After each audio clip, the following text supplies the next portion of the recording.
আমরা কিন্তু প্রত্যেকটা পয়েন্ট খুব ভালো করে মনোযোগ দিয়ে আমরা শোনার চেষ্টা করব, ঠিক আছে? যে লিস্ট করাটা আমাদের কাছে কেন দরকার, কারণ আজকের দিনে আমরা অনেকেই হয়তো ব্যবসায় জয়েন করছি, 2 মাস 3 মাস 4 মাস হয়তো ব্যবসাটাও করছি, বাট সঠিক সিস্টেমে না করার কারণে, আমরা হয়তো সিস্টেম না বুঝতে পারার কারণে আমরা কিন্তু বিজনেস থেকে হারিয়ে যাচ্ছি। তো আজকে যদি আমাকে প্রপার ওয়েতে বিজনেসটা করতে হয়, শিখতে হয়, জানতে হয়, তাহলে সবার আগে যেটা দরকার সেটা হচ্ছে একটা প্রপার লিস্ট তৈরি করা, তাই না? তো ম্যাম বললেন যে লিস্ট বিল্ডিং করব কি কারণের জন্য? যে আমাদের মানুষ ছাড়া আমরা বিজনেস করতে পারবো না, সবার আগে লাগবে আমাদের মানুষ। সেই মানুষগুলো যদি আমরা লিস্ট বিল্ডিং না করি, নামের লিস্ট যদি তৈরি না করি, আমাদের মনে থাকে সবার নাম সবসময় মনে থাকবে না। এবার আমাদের খাতা থাকলে কি হবে, খাতায় নাম থাকলে কি হবে, খাতা বের করলে আমাদের পরপর কাকে আমরা নক করলে আমরা পাইলেই না আনতে পারবো, সেটা আমরা দেখতে পাবো।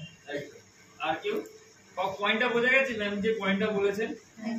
যারা করিনি তাদের উদ্দেশ্যে আমি বলছি, আর যারা অল্প অল্প করেছি তাদের উদ্দেশ্য, যে মানুষের তালিকা যদি আমাদের কাছে না থাকে তাহলে কার কাছে যাব, তাই না?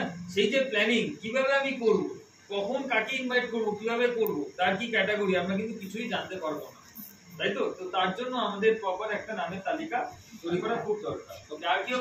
স্যার এই নামের তালিকাটা দিয়েই মানে 20 জন হোক 10 জন হোক তাদের ফলো মানে তাদেরকে ফোন মানে একটা শর্ট লিস্ট করে সেখান থেকে আমাকে অন্তত 2 বা 3 জন একবার বেরিয়ে আসবে, মানে ওখান থেকে আমি বাছাই করতে পারবো যে কাদেরকে আমি কাস্টমার হিসেবে রাখবো আর কাদেরকে আমি সিস্টেমে নিয়ে আসবো।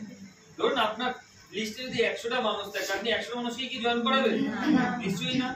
জয়েন আমি তাকেই করাবো যাকে দিয়ে আমি আগামী দিনে ব্যবসাটা করবো, ঠিক কিনা?